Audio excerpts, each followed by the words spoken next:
This video is sponsored by Tello Mobile. So here we have the Oppo Find X2 and the OnePlus 8 Pro. These are two phones which you're going to see launching internationally very soon. Both are very similar in specs and size, and made by brands with a shared parent company. So which one should you actually think about buying? Let's take a look at the differences and see how they shape up.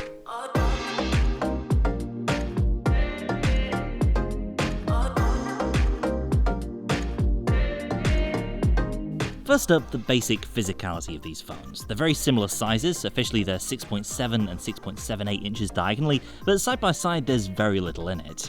And that extends to the hole punch selfie camera utilised in both models, which is around the same in both size and placement. The materials and finish of these two phones varies wildly though, depending on your own personal choices.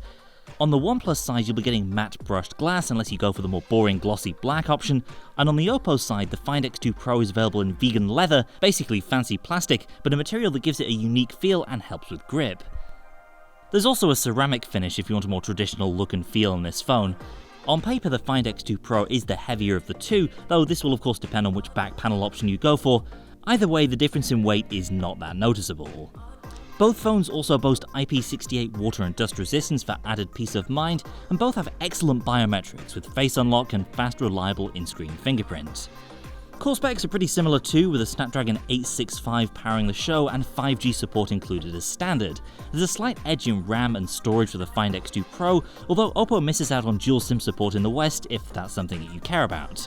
The biggest spec similarity though is the expansive display, with similar numbers and equally impressive brightness and smoothness thanks to that 120Hz refresh rate.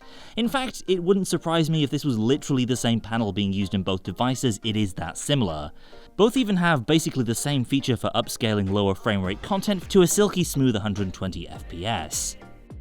Battery is a bit of a different story though. On paper, the OnePlus 8 Pro wins with its 4510 mAh cell versus the 4200 and change in the Find X2 Pro.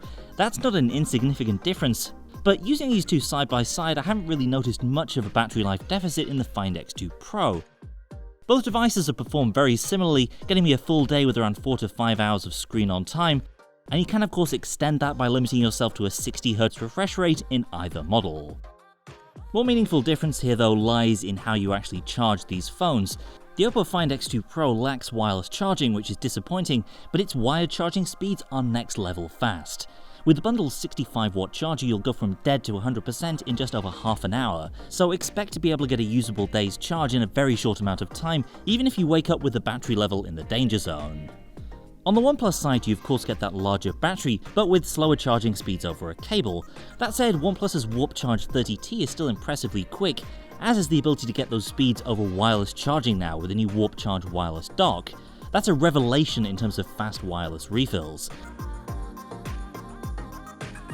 Software is arguably the biggest area of divergence between these two phones. Sure, they both run Android 10, but that's really where the similarities end.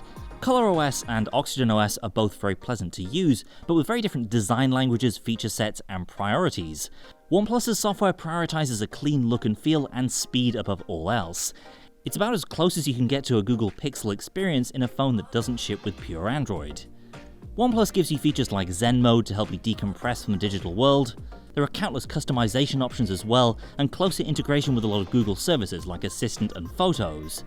On the ColorOS side, there's a more opinionated approach to Android software design, with Oppo's own design language bringing light whites and greens into the foreground, and there are some neat multitasking features too, including a windowed mode for certain chat apps.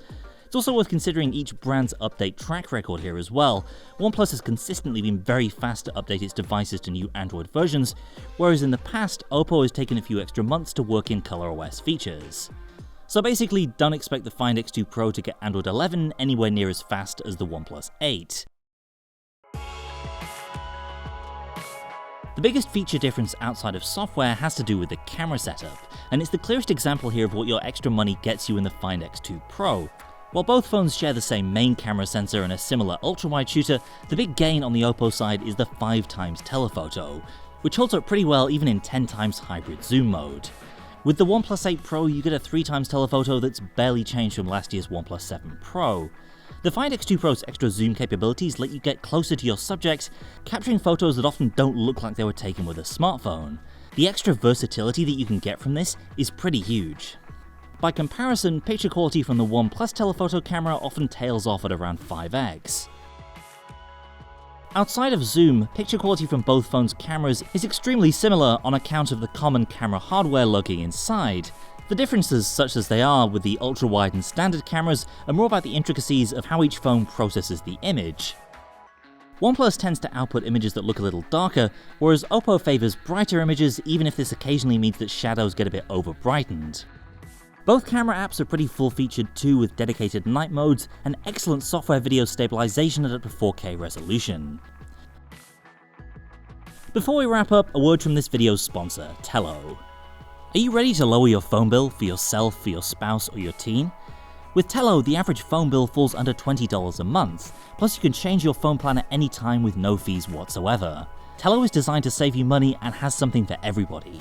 For your teen, unlimited talk and text plus 1GB of data for only $10 per month. That'll give them a basic phone service with access to data when they're away from Wi-Fi.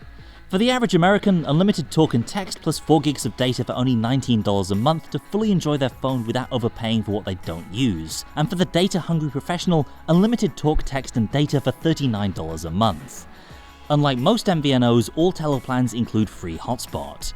If you're ready for a no-nonsense wireless provider, head on over to Tello.com, check coverage in your area and if your current phone works with Tello. You get to keep the number you love and enjoy a ton of savings. So when you look at these two phones, the biggest and most important difference here might be the price.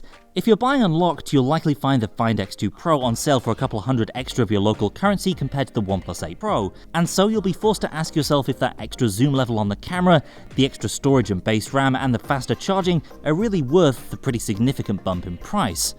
Or maybe you want wireless charging, or you just prefer OnePlus's software experience.